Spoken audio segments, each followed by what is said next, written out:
teman-teman semua. Nah, di sini aku mau jelasin tentang logoterapi.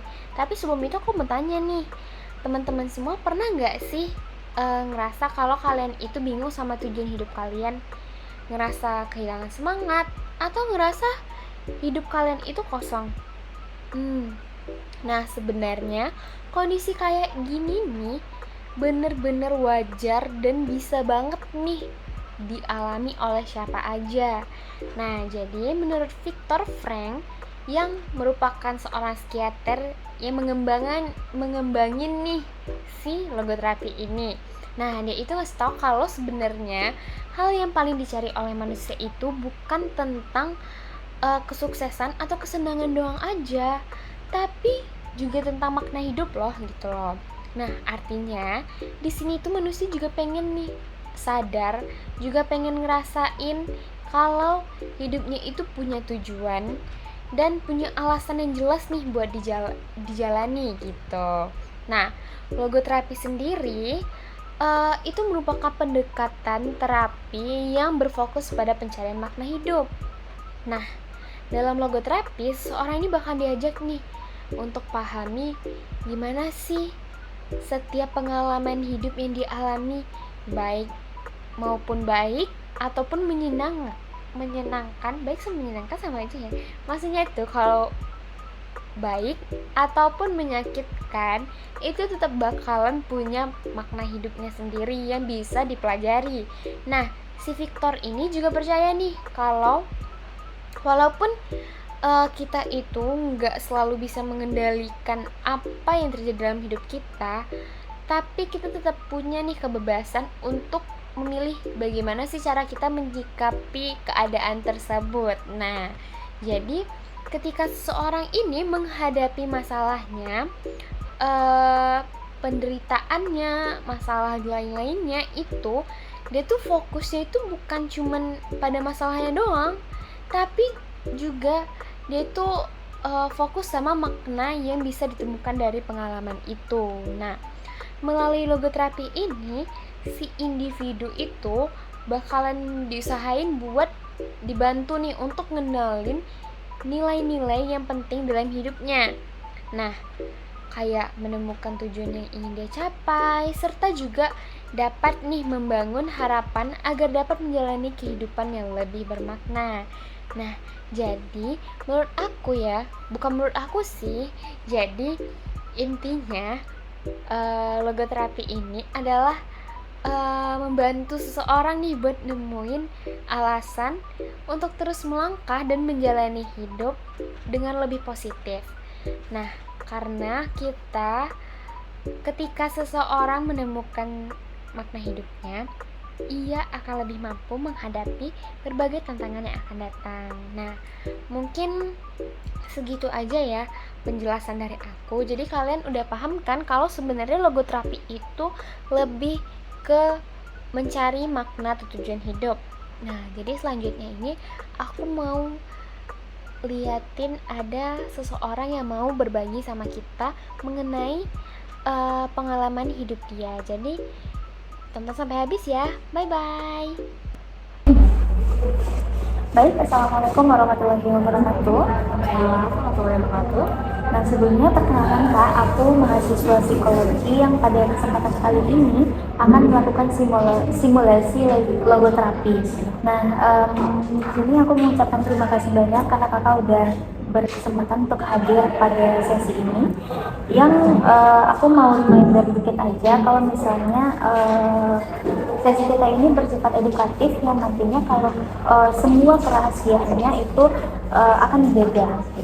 Nah, jadi aku mau kasih tahu juga kalau misalnya nanti di beberapa pertanyaan yang aku ajukan, kalau misalnya kakak merasa nggak nyaman ataupun nggak mau menjawab, kakak boleh diam atau minta skip pertanyaan.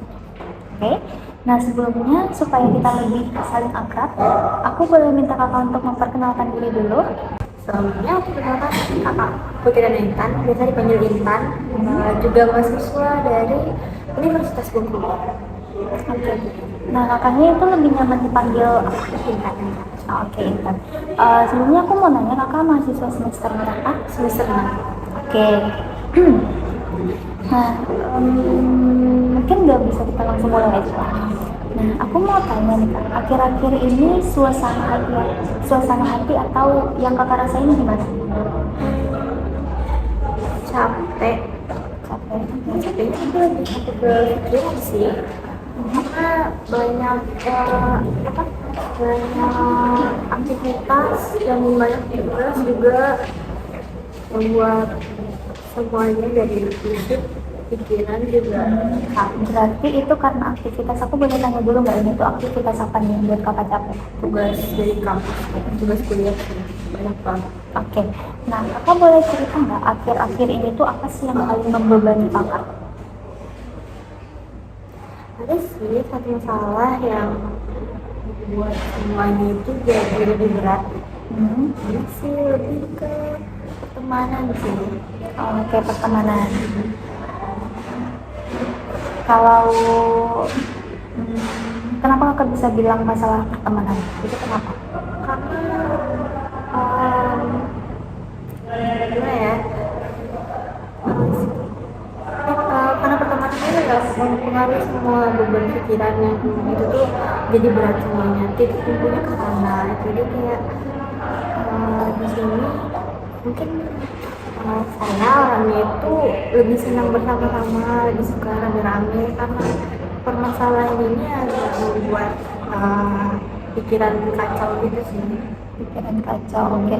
Nah, itu tuh pikiran kacau itu biasanya muncul kapan? Kalau udah karena banyak tugas tadi dan juga udah capek secapek-capeknya, jadi semua permasalahan itu campur aduk, jadi bikin stres juga sih. Oke, nah itu kan bentuk masalah yang Kakak rasakan ya. Nah, aku mau tanya lebih ke pertemanannya itu, boleh nggak aku tanya? Oke, nah Kakak sama temennya itu dekat Deket banget. banget. Nah, aku boleh tahu nggak apa sih permasalahan yang buat itu tuh jadi beban pikiran Kakak gitu? Masalah ini sih dari awal, kenapa masalah sepele sih, gara-gara apa sih, komunikasinya itu nggak tepat gitu lah. Jadi yang satu pengennya ini, yang satu pengen itu kan, jadi kayak nggak sejalan. Jadi itu permasalahan yang membuat sedikit pecah dan retak. Oke, itu permasalahannya udah lama atau masih baru-baru ini? Baru-baru ini sih Baru-baru ini. Terus yang Kakak rasakan gimana? Jadi karena mungkin sesama teman lah ya. yang ngerasa jadi dikucilkan juga gitu. Dan dia juga sekarang udah punya teman baru kan, jadi kayak ngerasa sendiri. Berarti Kakak merasa ditinggalkan Iya. sama teman Kakak. Terus Kakak ada cerita nggak ke orang terdekat, ke teman, keluarga, ataupun dosen? Cerita ada, tapi ke orang yang udah deket sih. Kalau dibilang pacar, tapi nggak semuanya juga kan harus diceritain, tapi ya gitu sih. Oke, kalau ditanya Kakak asli Bengkulu atau gimana? Asli dari orang Bukit Bukit Tinggi, berarti Kakak di Bengkulu merantau ya? Iya. Jadi bisa dikatakan kalau misalnya di Bengkulu itu Kakak sebagai mahasiswa perantauan yang emang Kakak tuh di situ emang hidupnya bersama teman-teman ya? Oke, mungkin hal itu juga yang membuat Kakak merasakan sedih, merasa ditinggalkan karena teman juga gitu ya. Oke, nah kan Kakak bilang tadi akhir-akhir ini capek. Nah, capek ini yang lebih membebani pikiran Kakak itu apakah karena tugas ataupun karena teman? Atau karena hal lain? Sekarang sih lebih ke teman sih. Oke, boleh dijelaskan lebih lanjut? Nah, kayak biasanya sering ngumpul gitu kan. Nah, sekarang akhir-akhir ini juga jarang ngumpul. Nah, itu kayak kebiasaan yang udah biasa dilakukan jadi kayak nggak apa sih namanya, nggak dilakuin lagi tuh kan jadi agak ganjel gitu rasanya. Perubahan kebiasaan. Perubahan, Oke, nah Kakak pernah nggak sih melihat orang pertemanan maksudnya itu kan ini circle gitu ya, lingkaran circle. Nah kakak ketika melihat circle lain, kakak itu pernah kepikiran nggak atau relate gitu ngelihat oh dulu aku kayak gini, kok sekarang enggak ya gitu. Merasa kayak gitu jauh gitu ya, masih kayak ada rasa kayak kok sekarang udah kayak gini sih, padahal dulu senang-senang kayak gitu gitu. Ada juga rasa iri juga, tapi ya gimana kan, namanya juga hidup kata orang kan pasti ada susah sama ada senangnya. Tapi banyak susahnya di sekarang. Berarti sekarang ini kakak merasa sendiri. Ya. Selama ini kakak ceritanya ke teman kakak atau ada suatu hal yang bisa kakak pendam sendiri atau semuanya diceritakan ke teman? Pasti ceritain ada, tapi yang nggak semuanya. Ada juga yang dibilang mungkin nggak semuanya harus orang tahu kan. Oke. Nah kan tadi dibilang nih kalau misalnya kakak itu mahasiswa perantauan ya. Nah kakak tuh pernah mikir nggak ya kalau misalnya kakak tuh kehilangan arah gitu? Karena kan teman yang emang dari awal itu nggak ada lagi gitu kan. Terus kakak tuh ngerasa kayak pengen pindah kampus aja tuh ya atau gimana? Aku pernah juga kayak udah pernah ngadu sama orang tua juga, pengen pindah aja deket dari rumah kan. Hidup di situ sendiri itu kan nggak enak aja sih. Emang kata orang kalau hidup perantauan sendirian itu nggak enak. Ya udah ngerasain sih. Oke. Nah perasaan itu munculnya kapan tuh? Kalau udah ya tadi capek fisik, capek badan, capek pikiran semuanya, jadi kayak udah temen ya kan, kayak udah banyak temen duluanin, udah temen, nah masuk kepikiran di sana. Dan sih capek. Terus kayak melihat orang-orang yang di dekat itu kayak happy kita makin itu kayak agak sakit sih. Sebelum kakak memutuskan untuk sendiri-sendiri nih sama teman kakak, itu tuh ada nggak bentuk penyelesaian masalahnya gitu? Maksudnya tuh ngomong sama-sama dulu untuk misalnya mau memperbaiki hubungan pertemanan atau gimana? Ada sih, waktu itu ngomong sama dia kan, nanyain emang ada kok permasalahannya sampai kayak gini, kayak sampai pecah banget. Tapi dia nggak mau merespon dan menghindar. Ya udah kan kita nggak gimana ya, nggak bisa memaksakan kehendak kita kan, nggak bisa memaksakan orang juga bisa main sama kita, bisa dekat sama kita. Jadi udah nggak apa-apa kalau dia nggak mau sama kita, ya udah selesai. Oke. Sebenarnya aku tahu ini tuh mungkin sedikit berat ya untuk kakak ceritakan, tapi kembali lagi aku ingatkan kalau misalnya kakak merasa nggak nyaman, mungkin nanti kakak bisa langsung diam aja atau gimana gitu. Tapi mungkin sejauh ini kakak masih nyaman. Oke. Sebelumnya makasih ya kakak udah mau menceritakan perasaan yang kakak anggap itu berat gitu. Nah aku mau tanya lagi nih. Menurut kakak apa sih alasan kakak tuh bisa bertahan sampai sejauh ini? Karena orang tua sih, karena melihat kerja keras orang tua membiayai hidup di rantau ini lumayan besar juga sih biaya hidupnya, jadi kayak nggak mungkin lah gara-gara hal itu kita kayak menyerah gitu. Walaupun pernah di titik terendahnya sih. Oke, bentuk titik terendahnya itu seperti apa? Ya pengen gimana ya, pengen nenangin diri tapi nggak mau diganggu orang lain, tapi kan nggak mungkin juga. Kita juga harus tahu kabar di perantauan gimana itu, karena ya terserah aja terjadi apa gitu kan dulu awalnya, tapi sekarang nggak mikir sampai situ lagi. Oke, berarti alasan kakak bertahan sejauh ini itu karena orang tua ya? Selain orang tua masih ada? Atau itu karena cita-cita misalnya, atau mau mengejar mimpi? Ya sih itu juga sih, mengejar mimpi kayak ngapain jauh di perantauan kan, nggak menghasilkan apa-apa, mengecewakan orang tua kan nggak mungkin juga, jadi ya itu. Jadi sejauh ini bisa aku simpulkan ya, kalau misalnya kakak itu merasakan ada dua masalah besarnya, yaitu yang pertama tentang tugas ya tadi, yang kedua itu tentang pertemanan. Nah itu kan bisa dianggap dua masalah yang cukup mengganggu atau merasa kakak terbebani gitu. Nah dari situ juga kakak bisa memberikan alasan kakak untuk bertahan gitu ya, yaitu orang tua dan mimpi kakak, Cita-cita sih. boleh tanya cita-cita kakak apa? Ya karena mungkin mahasiswa pendidikan ya jadi guru. Oke, itu guru di luar lagi atau di tempat kelahiran kakak nantinya? Kayaknya balik lagi ke daerah deh, karena gak kuat lagi sih kalau di perantauan, rasanya berat banget. Oke. Nah, yang teman tadi nih, selain rasa kehilangan, apa yang sebenarnya masih ingin kakak lakukan atau capai dalam hidup?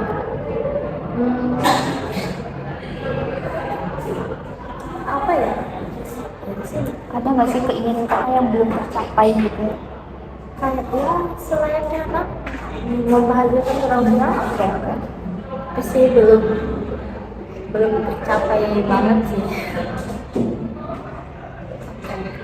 Nah, di sini tuh bisa kita simpulkan ya kalau misalnya kehidupan itu tuh bukan cuma tentang rasa sakit yang pernah dialami gitu, tapi juga tentang harapan yang ingin diwujudkan gitu ya intinya. Oke. Kakak setelah mengalami itu punya perasaan takut lagi nggak untuk ditinggalin? Enggak sih, sekarang udah enggak. Karena kayak dipikir-pikir lagi, ujung-ujungnya kita hidup sendiri juga. Jadi ya nggak apa-apa kalau orang tua berteman ya udah. Oke.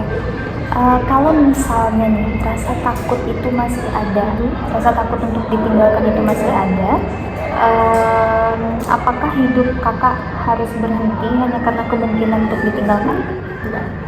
Enggak.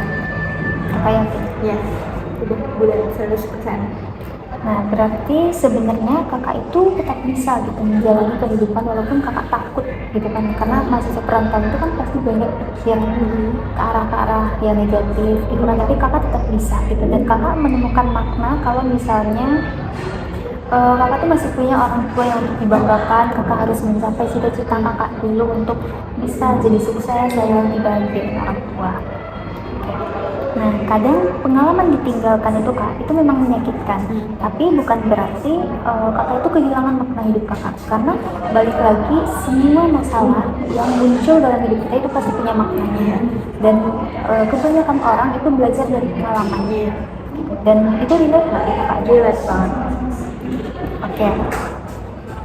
Dan kita kan nggak bisa ya pilih apapun kejadian yang terjadi ke kita, tapi kita bisa mengambil kesimpulan, oh dengan adanya kejadian ini aku bisa begini gitu kan. Jadi kita itu mengambil hikmah ataupun makna dari suatu kejadian gitu kan. Oke. Nah, dari sesi ini tuh aku melihat kakak tuh masih memiliki harapan dan alasan untuk bertahan gitu.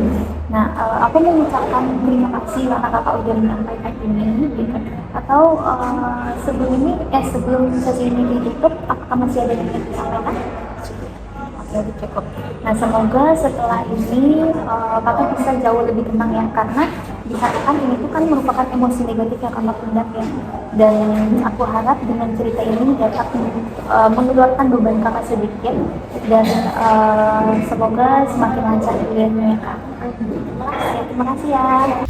Baiklah, pada kesempatan kali ini saya sebagai observer akan menyampaikan hasil observasi terhadap proses wawancara menggunakan teknik logoterapi oleh Viktor Frankl. Nah, berdasarkan hasil wawancara, dapat diamati bahwa klien mengalami permasalahan yang berawal dari konflik pertemanan. Nah, klien juga mengungkapkan bahwa hubungan dengan teman dekatnya mulai merenggang akibat adanya perbedaan komunikasi dan harapan yang tidak sejalan. Kondisi tersebut membuat klien merasa sedih, kesepian, dan ditinggalkan oleh orang yang selama ini menjadi tempat berbagi serta menjadi aktivitas menjalani aktivitas sehari-hari. Nah, dalam perspektif logoterapi, kondisi yang dialami klien ini lebih tepatnya dikaitkan dengan konsep eksistensial frustasi atau frustasi eksistensial, di mana terjadi ketika seorang mengalami hambatan hubungan pertemanan yang sebelumnya memberikan rasa kebersamaan, dukungan emosional, dan kenyamanan mengalami perubahan sehingga menimbulkan kesedihan dan tekanan psikologis pada klien. Nah, juga selama proses wawancara, konselor memberikan kesempatan kepada klien untuk menceritakan pengalaman yang sedang dihadapinya. Nah, teknik yang paling terlihat dalam sesi ini yaitu Socratic dialog, di mana teknik logoterapi yang menggunakan pertanyaan reflektif untuk membantu klien menemukan pemahaman dan makna hidupnya sendiri. Salah satu contoh pertanyaan yang menunjukkan teknik tersebut adalah ketika konselor bertanya mengenai alasan yang membuat klien mampu bertahan menghadapi situasi sulit yang dihadapinya. Nah, ketika menjawab pertanyaan tersebut, klien menyatakan bahwa alasan utama dirinya bertahan adalah karena orang tua. Nah, klien juga melihat besarnya pengorbanan dan kerja keras orang tua dalam membiayai kehidupannya sebagai mahasiswa di perantauan. Nah, klien menyadarinya tidak ingin menyerah karena menghargai perjuangan orang tua yang telah mendukungnya. Nah, dalam teori Viktor Frankl ini, temuan menunjukkan adanya konsep will to meaning, yaitu konsep will to meaning ini dorongan manusia untuk menemukan makna hidup bagi si klien. Nah, bagi klien, orang tualah menjadi sumber makna yang memberikan kekuatan untuk tetap melanjutkan kehidupannya. Nah, berdasarkan hasil observasi, tujuan logoterapi ini mulai tercapai karena konselor berhasil membantu klien menemukan makna hidup melalui kesadaran akan perjuangan orang tua sebagai alasan untuk tetap bertahan, dan konselor juga membantu klien menemukan penderitaan akibat perubahan hubungan pertemanan melalui proses refleksi. Nah, dari langkah-langkah yang dilakukan konselor sudah sesuai dengan pendekatan logoterapi, terutama melalui penggunaan teknik Socratic dialog yang membantu klien menemukan sumber makna hidupnya. Nah, selain itu terlihat adanya attitude modification ketika klien mulai menerima perubahan dalam hubungan pertemanannya secara keseluruhan. Nah, intervensi yang dilakukan telah mengarah pada tujuan logoterapi dalam membantu klien mengatasi frustasi eksistensial dan menemukan makna hidupnya. Baiklah, sekian dari hasil observasi yang bisa saya sampaikan. Jika ada salah kata, mohon maaf. Wassalamualaikum warahmatullahi wabarakatuh.